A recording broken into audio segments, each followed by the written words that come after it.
जय हिंद, नमस्कार दोस्तों, कैसे हैं आप सभी। स्वागत आप सभी का आज इस एक और नए वीडियो के साथ। और इस वीडियो के अंदर अपने बात करेंगे आप सभी के लिए कि हनुमान बेनीवाल ने एक जगह और समर्थन दिया है और वो कौन सा ऐसा मुद्दा है जिनकी वजह से लोग बहुत ज्यादा भीड़ इकट्ठी हो रही है। और ये अब जयपुर की राजधानी क्षेत्र के अंदर आपके लिए यहाँ पे इकट्ठे हो रहे हैं। और हनुमान बेनीवाल से इन जनता को, इन संतों महात्माओं को, इनको है जो क्या है आशीर्वाद है। और आशीर्वाद के साथ साथ इनका मानना भी यह है कि मैं जहां पे जाता हूं वहां पे न्याय मिलता है। अब देखते हैं इनको न्याय मिलेगा कि नहीं मिलेगा। उससे पहले अपने जानेंगे कि मौजमाबाद भैराना के अंदर आंदोलन क्यों चल रहा है, क्या है मामला, संपूर्ण जानकारी आपके साथ साझा कर दूंगा। जिनको भी इसके बारे में थोड़ा बहुत जानकारी नहीं है वो भी पता चल जाएगा। और आगे कहां तक मोड़ पहुंचा है और कितने दिन से चल रहा है, क्या है क्या नहीं, सारी जानकारी अपने शेयर करने वाले। ठीक है, तो सबसे पहले मैं आपको हनुमान जी बेनीवाल जो आंदोलन करने जा रहे हैं उसके लिए पहले जो डिटेल है वो आपको बता देता हूं। उसके बाद हनुमान जी बेनीवाल ने वहां पे जाके क्या कहा है, क्या हुआ, क्या निर्णय निकला, वो भी अपने चर्चा करेंगे। ठीक है, तो आपको मैं बता दूं यहाँ पे बात की जा रही है 610 बीघा में 21,300 पेड़ काटे गए। अब तक 240 बीघा में 8400 और काटे जाएंगे। 2 लाख वन्य जीवों पर संकट है यहाँ पे। तो आप देख लो ये कितना बड़ा नुकसान यहाँ पे हो रहा है। राजस्थान के रेगिस्तान में यहाँ पे आप सभी के बीच में इतना बड़ा नुकसान क्यों हो रहा है। एक साइड तो है प्रकृति बचाना और एक साइड है आपके रिको इंडस्ट्री को बढ़ावा देना, जिनसे लोगों को ज्यादा से ज्यादा रोजगार मिल सके, लोग अपना जीवन यापन कर सके। लेकिन जीवन यापन करने के बाद यहां पे जीवन यापन करने लायक कुछ जगह ही नहीं बचेगी तो कैसे हो पाएगा। आप सबको पता है राजस्थान पश्चिमी क्षेत्र के अंदर सोलर प्लांट की वजह से इतना सारा नुकसान हो रहा है। इसी टाइप का ये सिलसिला है जिसके अंदर एक शहर के अंदर रिको इंडस्ट्रीज को ये पूरा कंप्लीट दे दिया।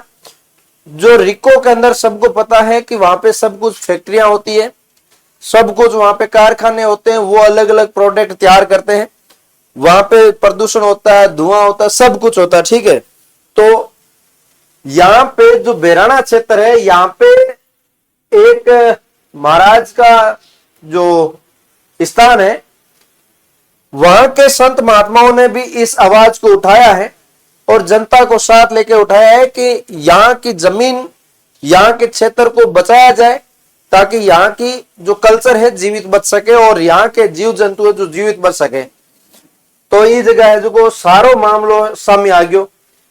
अब देखो 2023 के अंदर ऐसा हरा भरा जगह था, अब ऐसा बंजर बना दिया, अब मैदान हो गया और काटे गए यहाँ के पेड़। पेड़ कटने से उजड़ेगा बेजुबानों का संसार। तो इन्होंने आंकड़ा भी यहाँ पे दे दिया है कि कितने कितने जानवर यहाँ से मर जाएंगे, ये जो पेड़ कट जाएंगे तो क्या होगा इनका। राष्ट्रीय पक्षी मोर यहाँ पे 1000 के लगभग रहते हैं, वो यहाँ से खत्म हो जाएंगे।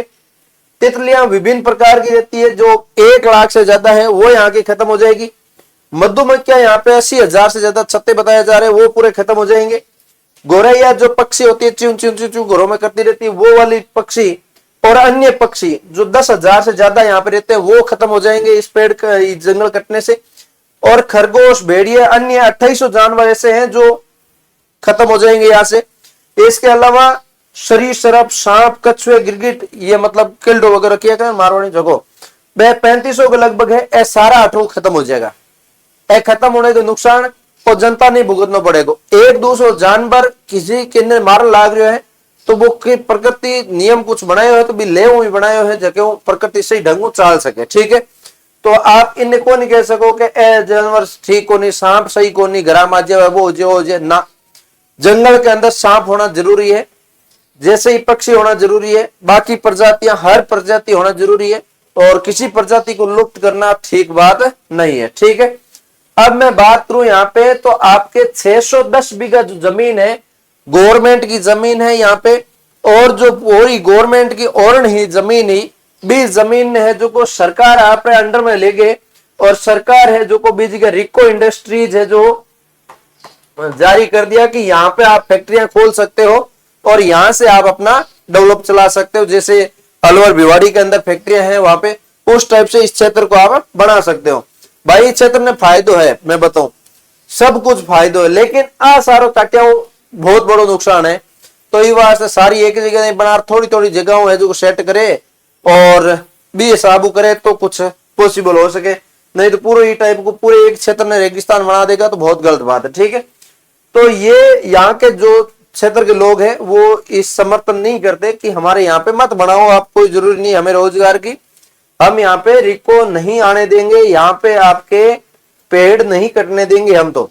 ठीक है, ये है 21,300 से ज्यादा पेड़ यहाँ पे कट चुके हैं, बता दिए। अब 240 बीघा और जमीन जकी बिन और जो को रिको महीने धकेल दी कि पूरी नहीं फर्निश कर दो और ये जी के रिको महीने दे दो, जबकि जी की फैक्ट्रियां खुलेगी और खुलेगी, गवर्नमेंट पैसा कमाएगी और जनता ने कुछ कौन मिलेगा। ठीक है, तो ये जगह है जो को 2 लाखों ज्यादा जव जनता रो जो को नुकसान होने लग रही है भी वास्ते जो आवाज संत महात्मा उठा रहा है।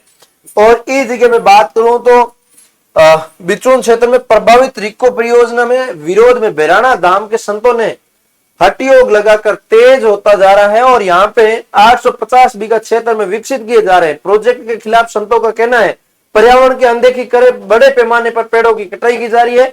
संतों का यह आंदोलन केवल विरोध नहीं बल्कि व्यवस्था को भी चेताना है, प्रयास किया जा रहा है। उनका कहना है कि विकास कार्यों के नाम पर प्राकृतिक संतुलन से समझौता नहीं किया जाएगा। जो गलत बेराना धाम में चल रहा हटियोग गर्मी बैठने के साथ साथ तीव्र होता जा रहा है। संतों का कहना है कि ये बड़े पैमाने पर ही हो रही है कटाई और पर्यावरण और जीव जंतुओं के ऊपर असर पड़ रहा है। यहाँ पे पेड़ों की कटाई से दुर्लभ वनस्पतियों जीवों और जंतुओं पर पड़ रहा बड़ा असर, तो यहाँ पे देख सकते हो आप सभी के सामने मैंने सारी चीजें आपके सामने देख दी। और इसके बाद में बात करूं आपके सामने तो हनुमान जी बेनीवाल यहाँ पे गए थे और यहाँ पे इन संत महात्माओं की आवाज है जो बुलंद की और इन बात को आगे संसद तक रखने का काम करेंगे। आप सबको पता है राजस्थान के नागौर क्षेत्र से ये सांसद है और जयपुर क्षेत्र के अंदर ये आंदोलन चल रहा है, वहां की अपील आई है। तो आप देख लो कितने बड़े नेता है और कितने जनता इनको चाहती है। और यहाँ पे जाने के बाद भीड़ और उग्र होगी यहाँ पे। और अब हनुमान बेनीवाल ने भी यहाँ से आंदोलन के भाई कह दिया है कि यहाँ पे बातचीत हो जाती है तो सब कुछ ठीक है, सरकार के साथ समझौता कर लेते हैं, अन्यथा यहाँ पे बातचीत नहीं हुई तो हम जयपुर कूच करने को भी तैयार है और बड़ी रैली करने को भी तैयार है। 1 लाख लोगों के साथ जयपुर कूच करेंगे तो सरकार अपने आप झुक जाएगी। और आप सबको पता है हनुमान बेनीवाल जहां पे जाते हैं वो न्याय योद्धा माने जाते हैं और यहाँ से न्याय होकर आएगा। तो ये आप सबको पता है 26 दिन से यहाँ पे धरना प्रदर्शन चल रहा है और यहाँ पे आगामी 2 दिनों के बाद तारीख तय करेंगे और चर्चा के पश्चात बड़ी रैली यहाँ पर की जाएगी आपके सामने। ठीक है, ये मैं बात करूं मौजूदा तहसील बेराना में दादू पाल का बेराना धाम के यहाँ पे संत लोग हैं और यहाँ पे दादू दयाल जी की पेट है जो बहुत बड़े लेवल पे यहाँ पे काम किया जा रहा है। और ये देख सकते हो आप सभी के सामने संत महापुरुषों का आशीर्वाद लेकर उच्च अधिकारियों दूरभाष पर वार्ता की। यह दुर्भाग्यपूर्ण सनातन हिंदुत्व है कि संरक्षक होते की बात कहकर वोट लेने भाजपा सरकार शासन में आ जाती है।